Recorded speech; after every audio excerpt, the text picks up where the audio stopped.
the only thing God managed to create are organic beings. All these trees and giraffes and humans, they are just organic. But we are now trying to create inorganic entities, inorganic life forms, cyborgs, artificial intelligence, and so forth. If we succeed, and there is a very good chance we will, then very soon we will be beyond the God of the Bible. How about this? Can we go from the patterns of your brain when you're looking at an image to reconstructing the image? So the way this worked was they put human beings inside an fMRI machine. They had them look at images and figure out what the patterns are, like translate from image to brain patterns.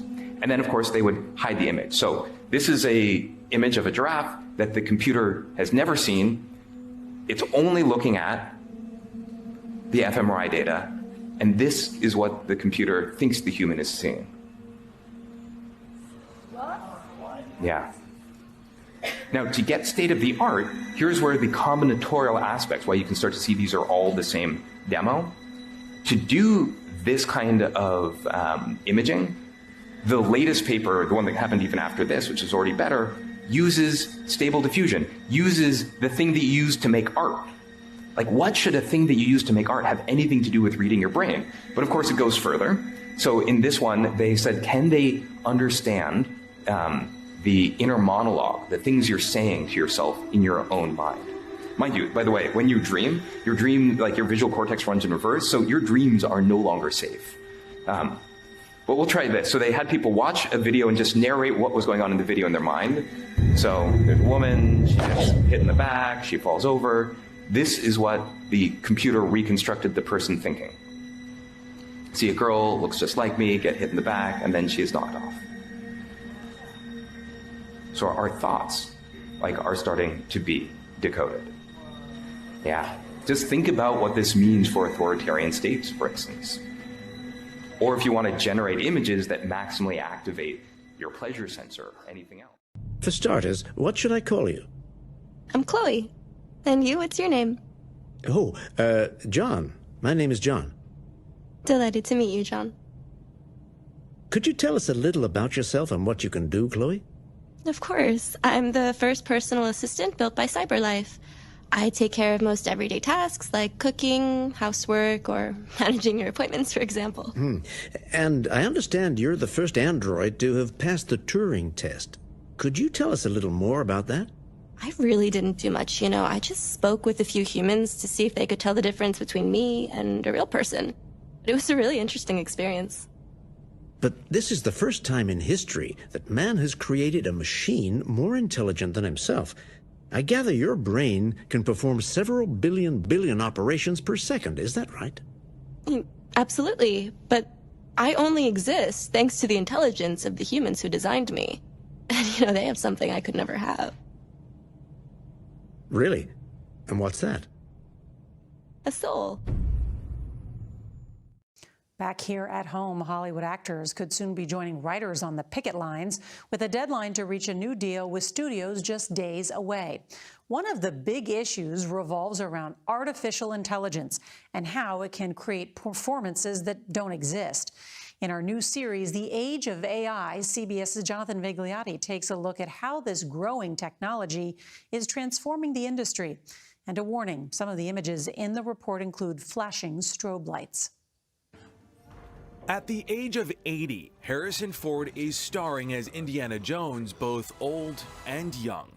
Audiences could soon see a new performance by James Dean, who died in 1955. And an upcoming film will feature Tom Hanks and Robin Wright as they appeared in Forrest Gump nearly 30 years ago. I'm going to show you some magic. This man became famous as a young Tom Cruise, a makeover from the AI company Metaphysic. I do all my own stunts. Obviously.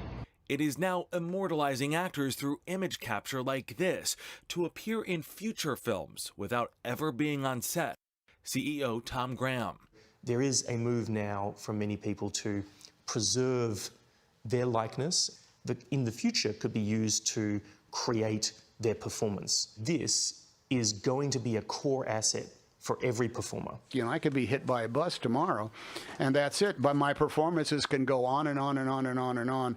But how that likeness is preserved, who has access to it, and who cashes in on it are key concerns of SAG-AFTRA, the union that represents actors. We're not anti-AI. It is okay for a performer's likeness, image, voice to be digitally modeled and captured, provided they know exactly what it's going to be used for and see that there are appropriate safeguards in place to make sure that that data is not made available beyond its intended use. Safeguards that currently don't exist.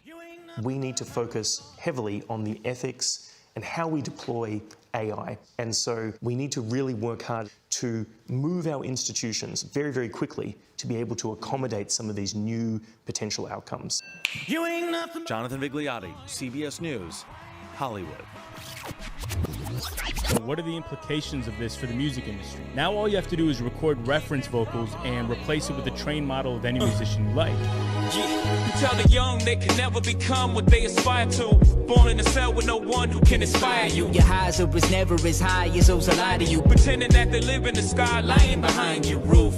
Shooting holes up at your ceiling, trying to find the proof, trying to fight the feeling, the truth. Tied up like the noose they've been concealing.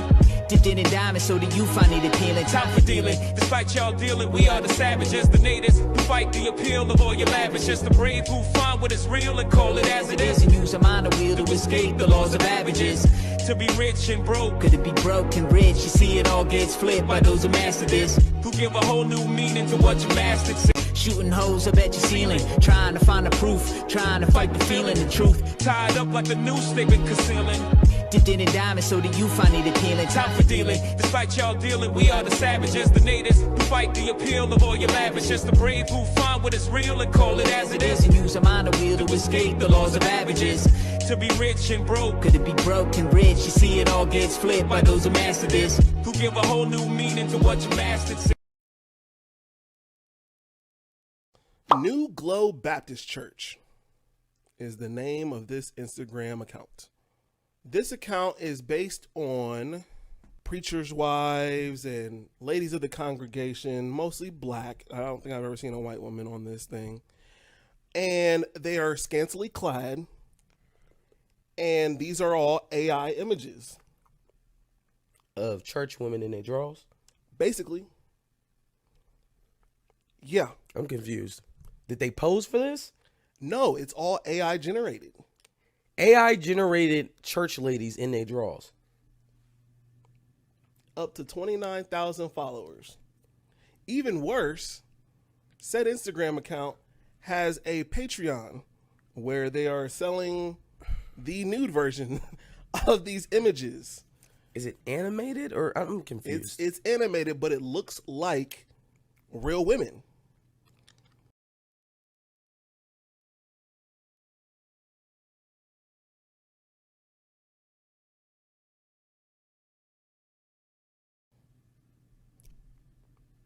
Come see the deaconess in her thong. Oh my God. Yes. Christ.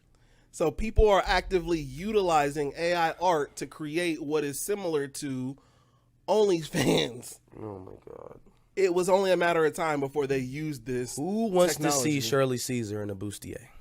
That is basically exactly what it is. Now, a little younger than Shirley Caesar, but yeah, that is the gist of said Instagram account. Side note.